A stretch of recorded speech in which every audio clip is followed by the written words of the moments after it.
Reservation இந்த இந்த பேசிக் உங்களுக்கு நல்லா கிளியரா தெரியணுங்க. ஒரு ரிசர்வேஷன் வந்து உங்களுக்கு வேலை வாய்ப்புல எந்த அடிப்படையில ரிசர்வேஷன் கேட்டகரி வைஸ் பிரிச்சிருக்காங்க.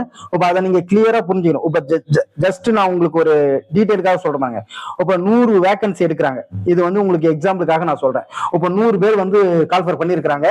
அப்ப ஓபன் கேண்டிடேட் இப்ப மொத்தமாவே தமிழ்நாட்டை பொறுத்த வரைக்குமே 69% வந்து ரிசர்வேஷன் ஃபாலோ பண்றாங்க. அப்ப தமிழ்நாட்டுல மொத்தமே 69% ரிசர்வேஷன். அப்ப மீதி ஓபன் கேண்டிடேட்டுக்கு 31% கிடைச்சிரும்.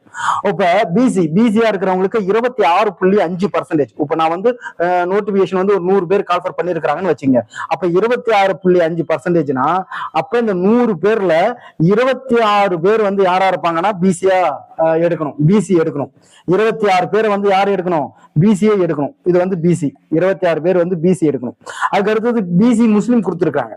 அப்ப பிசி முஸ்லீமுக்கு பாருங்க 3.5%. அப்ப 3.5%னா அப்ப பிசிஎம்முக்கு வந்து ஒரு 4 பேர் வேணும். பிசிஎம்முக்கு வந்து இதுல 4 பேர் எடுப்பாங்க.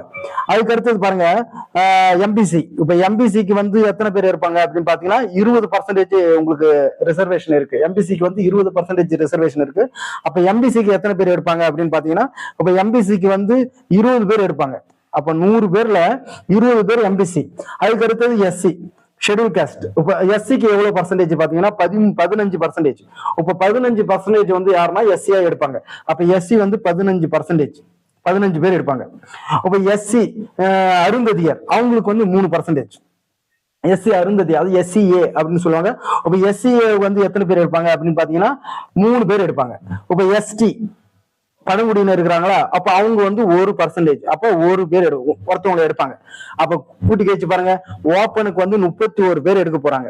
இப்ப ஓப்பனுக்கு 31, பிசிக்கு இது 30, 60, 60